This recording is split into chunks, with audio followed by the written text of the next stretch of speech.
आचार्य कुंद कुंद स्वामी की, आचार्य गुरुवर विद्यासागर मुनि महाराज की,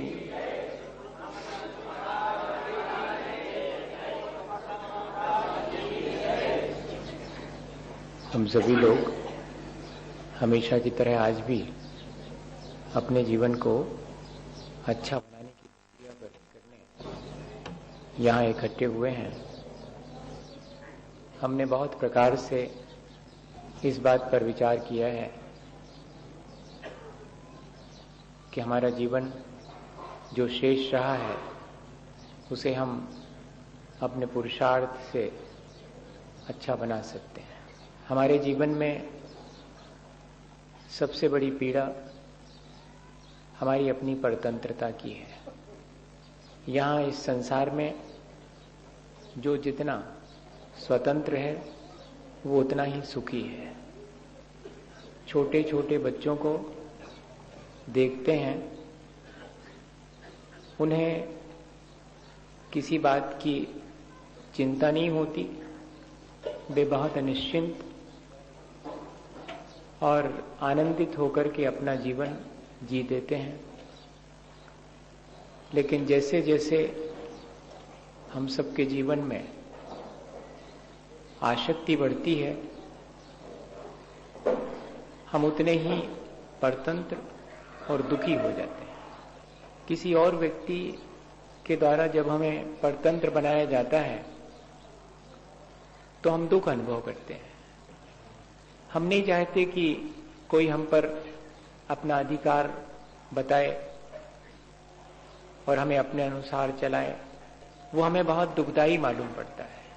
ठीक भी है, लेकिन ऐसा ही हमारे अपने जीवन के बारे में हमें क्यों नहीं लगता कि कोई और हमें परतंत्र बनाए या न बनाए। लेकिन हम स्वयं तो अपने ही परिणामों से अपने जीवन को कितना परतंत्र बनाए हुए हैं। अपने ही इंद्रिय और मन की परतंत्रता हमने स्वयं स्वीकार कर ली है। इसके लिए हम कोई प्रयत्न नहीं करते। कोई अगर हम पर अधिकार जमाता है, हमें अपने अनुसार कार्य करने के लिए कहता है, तब तो हम उससे मुक्त होना चाहते हैं। लेकिन ये जो हमने अपने इंद्रिय और मन के विषयों में आसक्त होकर अपने आप को स्वयं परतंत्रता में डाल लिया है, उससे मुक्त होने का कोई उपाय क्यों नहीं हम करते हैं। जबकि इंद्रिय और मन के विषयों की परतंत्रता ही हमारे दुख का मूल कारण है। क्योंकि इंद्रिय और मन की आसक्ति और उसके पीछे छिपा हुआ हमारा अज्ञान, ये दोनों ही हमें इस संसार में भटकाते हैं और दुख का कारण बनते हैं। सिकंदर अपने आप को सम्राट मानता था, लोग भी उसे सम्राट कहते थे। उसके मन में एक बार विचार आया कि वो किसी साधु पुरुष से अपने जीवन के उत्थान के लिए कोई शिक्षा ग्रहण करे। उसने सैनिकों को कहा कि जाओ, हमारे राज्य में कोई साधु हो तो उसे लेकर दरबार में उपस्थित करो। सैनिकों ने बहुत ढूंढा, जंगल में एक मुनि महाराज उन्हें दिखाई पड़े।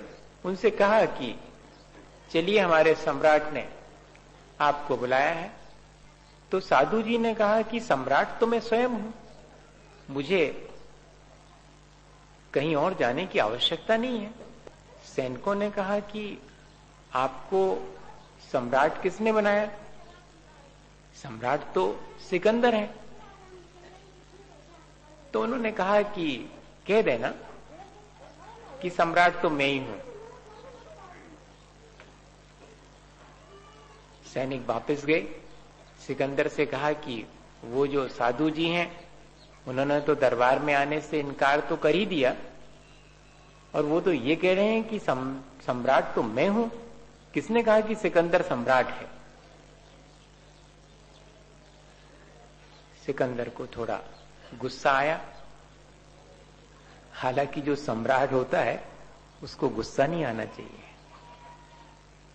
आचार्य महाराज कहते हैं कि जो महाराज है वो नाराज नहीं, और जो नाराज है वो महाराज नहीं।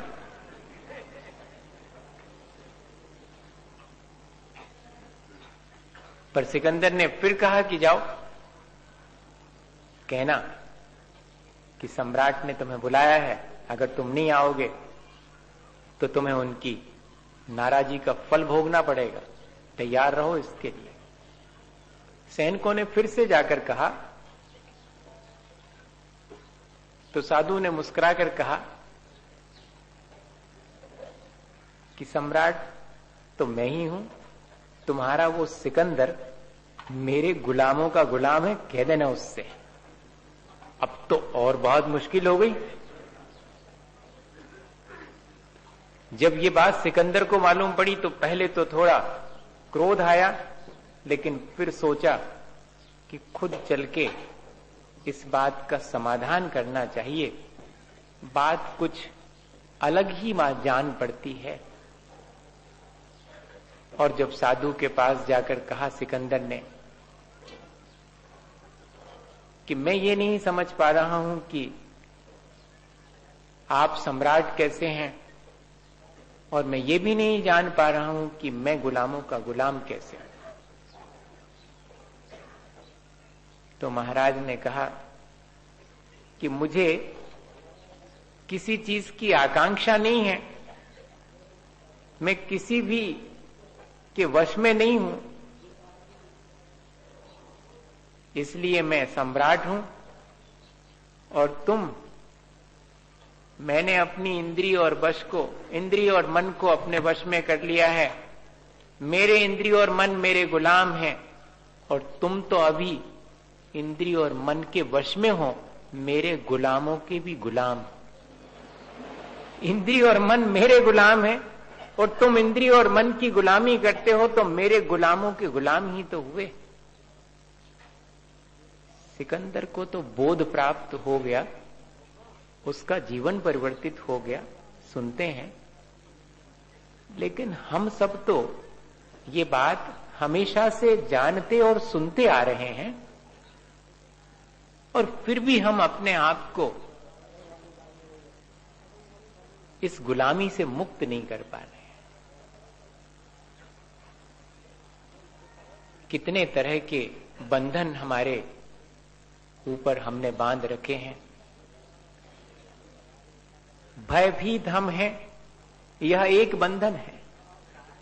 शरीर के कष्टों से हम ग्रसित हैं, यह एक बंधन है। हम अपनी कषायों से ग्रसित हैं, यह एक बंधन है। हम अपने कर्मों से बंधे हुए हैं, यह भी एक बंधन है। न भय से मुक्ति, न कष्ट से मुक्ति, न कषाय से मुक्ति, न कर्मों से मुक्ति। हमें किसी चीज से मुक्ति नहीं मिली है, जबकि मुक्ति और स्वतंत्रता हमारी अपनी निजी है। तो क्या हमें अपने इस परतंत्रता और अपनी इस गुलामी का एहसास करके अपने को मुक्त करने और स्वाधीन करने का उपक्रम नहीं करना चाहिए? करना चाहिए। हमारे मन में, हमारी चेतना में ये भाव उत्पन्न होना चाहिए कि ये परतंत्रता मेरे लिए दुखदाई है, मुझे इससे मुक्त होना चाहिए। और स्वतंत्रता मेरी निजी है।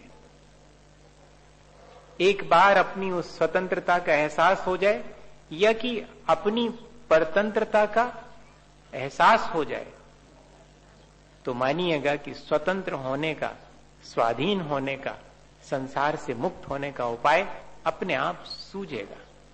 और इसके लिए सबसे बढ़िया उपाय है कि हम अपनी स्वाधीन अवस्था का दर्शन करें, और हमारी अपनी स्वाधीन परिणति का दर्शन हमें जिनेंद्र भगवान के बिंब के दर्शन करने मात्र से हो सकता है। सत्संगति और भगवान की भक्ति संसार से मुक्त होने के दोनों सबसे आसान उपाय हैं। भगवान की भक्ति भी हमें हमारे स्वरूप का भान कराती है, हमें हमारी स्वतंत्रता का बोध कराती है, हम परतंत्र हैं इस बात का हमें ज्ञान कराती है। इसलिए बहुत बड़े बड़े आचार्य भगवंतों ने भगवान की भक्ति के माध्यम से चाहे भय से मुक्ति हो, चाहे कष्ट से मुक्ति हो, चाहे कषाय और कर्मों से मुक्ति हो, इन सब से मुक्ति के लिए भक्ति को ही श्रेष्ठ और प्रमुख माना है। मत्तद्विपेन्द्र मृगराज दवान लाही संग्राम वारिधि रयम महोदर बंधनोत्तम तस्याशु नाशमुपयाति भयम वियेव यस्तावकम स्तौमिमं मतिमान अधीते।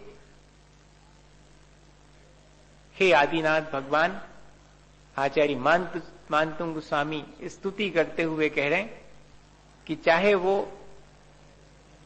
कषायें हों जो हमारे भीतर हमें बंधन में डालने के लिए कारण बनती हों, चाहे हमारा अपना अज्ञान भाव हो जिसके कारण अपने स्वरूप को ना पहचान करके और भयभीत हों, अपने जन्म मरण के भय से मुक्त ना हो पा रहे हों, और चाहे वो शरीर और उससे उत्पन्न होने वाले कष्ट हों या कि कर्मों का बंधन हो, इन सब से मुक्त होने का उपाय आपकी स्तुति ही है। इन सब का भय स्वयं भी भयभीत होकर के भाग जाता है, अर्थात जीव आपकी स्तुति करके भय से मुक्त हो जाता है। अपने स्वाधीन होने का एहसास होते ही और ये सारी स्थिति हमारे भीतर आपो आप घटित होने लगती है। एक राजकुमार अपने राजा से, जो पिता थे, उनसे किसी बात पर विचारों में मतभेद होने से घर छोड़ करके चला गया। वर्षों बीत गए, जरा सी बात थी, लेकिन नहीं लौटा। स्थिति ये हो गई कि बहुत सुख सुविधाओं में पला था राजकुमार, कुछ तो कर नहीं पाता था। खाने पीने के लिए भी जब कुछ नहीं रहा तो भीख मांगना शुरू कर दी। अन्यत्र किसी राज्य में जाकर वो भीख मांगने लगा। राजा पूरे जीवन अपने बेटे के लौट आने का इंतजार करते रहे और बेटा इस बात का इंतजार करता रहा कि पिता की तरफ से कोई बुलावा आएगा। बेटा तो नहीं झुका, लेकिन पिता को लगा कि अब तो जीवन पूरा होने वाला है, एक बार बेटे से मिल लेना चाहिए। मंत्रियों को, सैनिकों को आदेश दिया कि जहां भी राजकुमार जिस अवस्था में हो उन्हें लाया जाए, हम उनसे क्षमा चाहते हैं, कोई भूल हमसे हुई हो तो वे हमें क्षमा करें। एक पिता अपने बेटे से कहलवा रहा है। ममत्व की पराधीनता बहुत दुखदाई है, ये ध्यान रखना। कोई हो और जब ढूंढते ढूंढते बामुश्किल भिखारी के वेश में राजकुमार मिले, सैनिक तो नहीं पहचान पाए, लेकिन मंत्री ने पहचान लिया कि ये तो राजकुमार ही है। धीरे से जाकर के राजकुमार के कान में कहा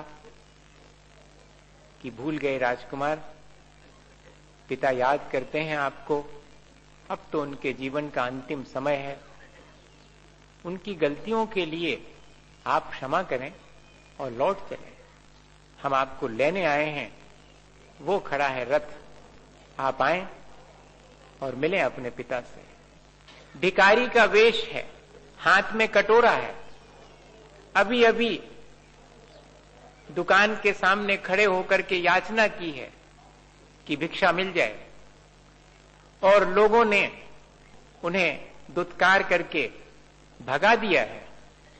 इस सारी स्थिति से वह राजकुमार अभी कुछ क्षण पहले ही गुजरा है, और अब सैनिक आजू बाजू आकर के हाथ जोड़े खड़े हैं, मंत्री स्वयं हाथ जोड़े खड़ा हुआ है, रथ खड़ा हुआ है शाही।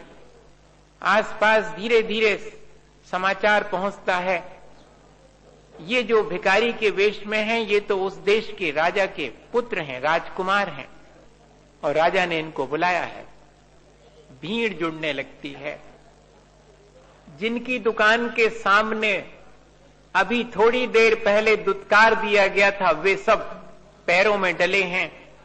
मुख्य बात तो ये है कि वो जो राजकुमार अभी तक अपने को भिखारी मान रहा था, और वेश भी भिखारी का ही है, लेकिन ये एहसास होने पर कि मैं राजा का पुत्र हूं और अगले क्षण में राजा बन सकता हूं, अब कोई उस राजकुमार से कहे कि इनसे भीख मांगो, मांगेगा? अब कोई उस राजकुमार से पूछे कि भिखारी के वेश में होने पर भी तुम्हें क्या महसूस हो रहा है, तो वो यही कहेगा कि कौन कहता है कि मैं भिखारी हूं, मैं सम्राट हूं, अगले क्षण में सम्राट होने वाला हूं। ऐसा बोध क्या हमें जागृत नहीं हो सकता? जिनेंद्र भगवान के दर्शन और उनकी स्तुति से, उनकी भक्ति से, उनके प्रति श्रद्धा उत्पन्न होने से, यानी सम्यक दर्शन होने से ऐसा ही बोध उत्पन्न होता है, ऐसा ही एहसास हमारे जीवन में होता है कि स्वतंत्रता मेरी निजी है। ये विभिन्न पर्यायों में जो मैं अपनी आसक्ति और अज्ञान के कारण बंधन में पड़ गया हूं, वो मेरी वैभाविक स्थिति है, वो मेरी स्वाधीन अवस्था नहीं है। स्वाधीन अवस्था तो मेरी अपनी निजी है। मैं जिस क्षण चाहूं अपनी इस अज्ञानता और आसक्ति को तोड़ करके उस स्वाधीनता को प्राप्त कर। भक्ति इस बात का एहसास कराती है और हमें पराधीनता से मुक्त करने में कारण बनती है। अब हम आने वाले समयों में विभिन्न आचार्यों ने जो भक्ति करके और मुक्त होने का उपाय बताया है, उस पर ही विचार करेंगे। एक ही भावम गत इव मया या स्वयं कर्म बंधो घोरम दुखम भव भवगतो दुर्निवारः करोति तस्याप्यस्य त्वयि जिनरवे भक्तिरुन्मुक्त ये चेत जेतुम शक्यो भवति न तया को परस्ताप हेतु। वादिराज महाराज जो कि भक्ति में निष्णात हैं, वे कह रहे हैं भगवान जिनेंद्र की भक्ति करते हुए कि यह जो देह मेरे साथ एक मेक हुई दिखाई पड़ती है, और यह जो कर्मों का बंधन मेरे साथ एक मेक पने को प्राप्त हो गया है, जो जन्म जन्मांतरों में मेरे साथ जाकर के मुझे अत्यंत दुख देता है और जिसका निवारण करना सहज साध्य नहीं है, वह भी हे जिन भगवान रूपी सूर्य, हे जिन रवे, आपकी भक्ति के द्वारा वह कर्मों का बंधन भी नष्ट हो जाता है, तब संसार का और कौन सा संताप है जिससे कि मुक्त न हुआ जा सके। इस आत्मविश्वास और भगवान के प्रति अत्यंत श्रद्धा से भक्ति की शुरुआत करते हैं वादिराज महाराज। वास्तव में उनके भीतर जो भगवान के प्रति श्रद्धा है, वो उन्हें ये कहने का साहस दे रही है कि आपकी भक्ति में करूंगा, आपकी स्तुति करूंगा, तो मैं कर्मों के बंधन से मुक्त हो जाऊंगा। तब फिर ये छोटी छोटी चीजें, ये छोटे छोटे से संताप, ये दुख जिनसे कि मैं इस संसार में ग्रसित हूं, उनसे क्या मुक्त नहीं हो पाऊंगा? अवश्य मैं उनसे भी मुक्त हो जाऊंगा। वास्तव में दुख संसार नहीं देता, दुख का कारण मैं अपने भीतर ही झांक करके देखूं तो दिखाई पड़ेगा कि मेरे अपने स्वरूप से मेरी अनभिज्ञता वही वास्तव में दुख का कारण है। और स्वरूप से अनभिज्ञ होकर के मैं पर पदार्थों में अपनेपन का जो भाव रखता हूं, उस अज्ञानता के चलते जो पर पदार्थों में मैं आसक्त हो जाता हूं, वह भी मेरे दुख का कारण है। और जब आपके दर्शन करता हूं, आपके गुणगान करता हूं, तो मुझे अपने स्वरूप का बोध होता है, पर पदार्थों से मेरी आसक्ति घटने लगती है और मैं कर्मों के बंधन से सहज रूप से ही मुक्त होने लगता हूं। सचमुच जब आपकी स्तुति भक्ति मुझे कर्मों के बंधन से मुक्त कर देगी तो संसार के दुख से तो मुक्ति बहुत आसान हो जाएगी। सब जीव यहाँ पर संसार के दुखों से ही मुक्त होना चाहते हैं। उसका सहज सा उपाय है भगवान जिनेंद्र के प्रति हमारी भक्ति हो और जिससे हमें स्वरूप का बोध हो और पर पदार्थों के प्रति हमारी आसक्ति घटे, ममत्व भाव घटे, तो सहज रूप से हम मुक्त होकर के दुख से बच सकते हैं। विशाखा मां थी जिसके एक ही बेटा था और अचानक ही रोग से ग्रसित होने पर उसका देहावसान हो गया। 12 वर्ष के अपने उस इकलौते पुत्र के मरण से विशाखा अत्यंत दुखी हो गई। सबने उसे धैर्य बंधाया, लेकिन उसका मन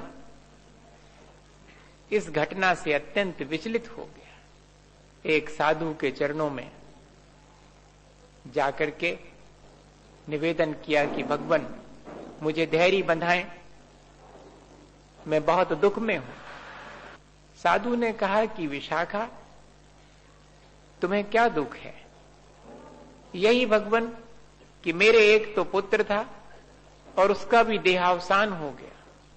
अच्छा विशाखा, अगर इस वैशाली के जितने भी पुत्र हों वो सब तुम्हारे हो जाएं तो तुम्हें कैसा लगेगा?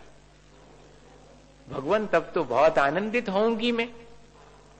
अगारी वैशाली के बच्चे मेरे पुत्र हो जाएं तब तो मुझे बहुत हर्ष होगा, बहुत आनंद होगा।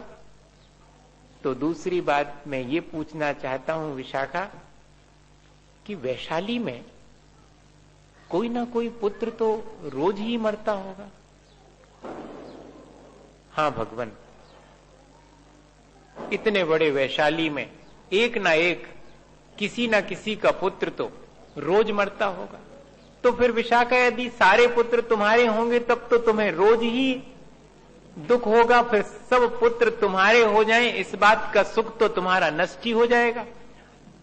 अब विचार करते ही विशाखा की आंख खुल गई। जिसके 100 सगे उसके 100 दुख, और जिसने सबको अपना मान लिया लेकिन ममत्व भाव छोड़ करके अपना माना है, उसके कोई दुख नहीं है। मेरे अपने जीवन में जो मैं ममत्व रखता हूं जिस चीज के प्रति, उस चीज के अभाव में मैं स्वयं दुखी होता हूं, उसके सद्भाव में मैं थोड़ी सुख का अनुभव करता हूं। और अगर मैं इन वस्तुओं से अनासक्त हो जाऊं तो मैं सुख दुख दोनों से ही ऊपर उठ सकता हूं, दोनों से ही मुक्त हो सकता हूं। सीधा सा उपाय है मुक्ति का।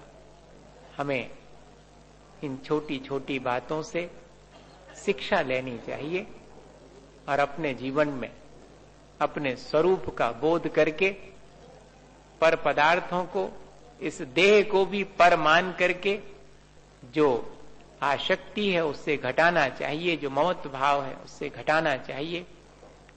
भगवान की भक्ति हमारे जीवन को अज्ञान और ममत्व दोनों से बचाने में सक्षम है।